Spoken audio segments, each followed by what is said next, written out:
তুমি হয়তো ভবিষ্যতের শহর বা সায়েন্স ফিকশন মুভিতে দেখেছ মাটির নিচে বানানো আধুনিক বসতি, কিন্তু জানো কি, বাস্তবেই পৃথিবীতে এমন কিছু শহর আছে যেগুলো মাটির নিচে গড়ে তোলা হয়েছিল অনেক আগেই। আজ জানব পৃথিবীর 5টি রহস্যময় আন্ডারগ্রাউন্ড সিটি সম্পর্কে, যেগুলো এখনও ইতিহাস আর রহস্যে ঘেরা। ডেরিঙ্কুইও আন্ডারগ্রাউন্ড সিটি, তুরস্ক। মাটির নিচে 18 তলা প্রায় 85 মিটার গভীরে থাকা এই শহরে একসময় প্রায় 20,000 মানুষ একসাথে বসবাস করত। এখানে ছিল স্কুল, কিচেন, স্টোর রুম, এমনকি ভেন্টিলেশন সিস্টেম পর্যন্ত। রক্ষার জন্য ছিল বিশাল গোলাকার পাথরের দরজা, যেগুলো বাইরে থেকে কেউ খুলতেই পারত না। ডেরিঙ্কুইও শহরটা ছিল যেন জীবন্ত দুর্গ। নিচে বসেই যুদ্ধের জন্য প্রস্তুতি নিত মানুষ।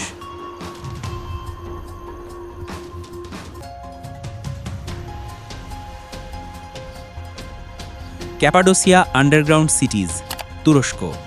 ডেরিঙ্কুইও তো একটাই শহর, কিন্তু ক্যাপাডোসিয়া অঞ্চলে রয়েছে 30টিরও বেশি মাটির নিচে শহর। এই অঞ্চল একসময় খ্রিস্টান সম্প্রদায়ের গোপন আশ্রয়স্থল ছিল। প্রাকৃতিক ভলকেনিক পাথর কেটে বানানো এই শহরগুলো এখন অক্ষত আছে। এখানে গোপন গেটওয়ে, পাতাল টানেল, বিশাল খাবারের গুদাম সবই আছে।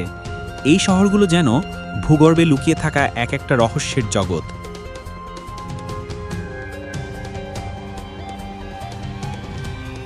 বেইজিং আন্ডারগ্রাউন্ড সিটি, চীন। 1969 সালে চীনের রাজধানী বেইজিংয়ের নিচে গড়ে তোলা হয় এই গোপন শহর।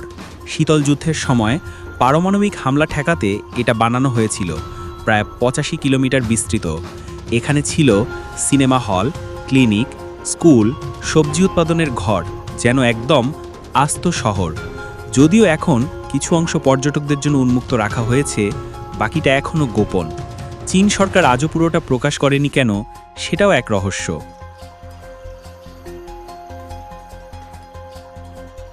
ভিলিজকা সল্ট মাইন, পোল্যান্ড। হ্যাঁ, এটা মাটির নিচে একটা খনি, কিন্তু ধীরে ধীরে এটা পরিণত হয়েছে এক শহরে। এই 300 মিটার গভীর খনিতে আছে চার্চ, লেক, কনসার্ট হল, সবই লবণ দিয়ে তৈরি। এমনকি এখানে লবণের ভাস্কর্য আর ঝাড়বাতিও আছে, সবকিছু লবণ পাথরের। এটা যেন এক মাটির নিচে রাজপ্রাসাদ, যেখানে এক সময় হাজার হাজার শ্রমিক কাজ করত।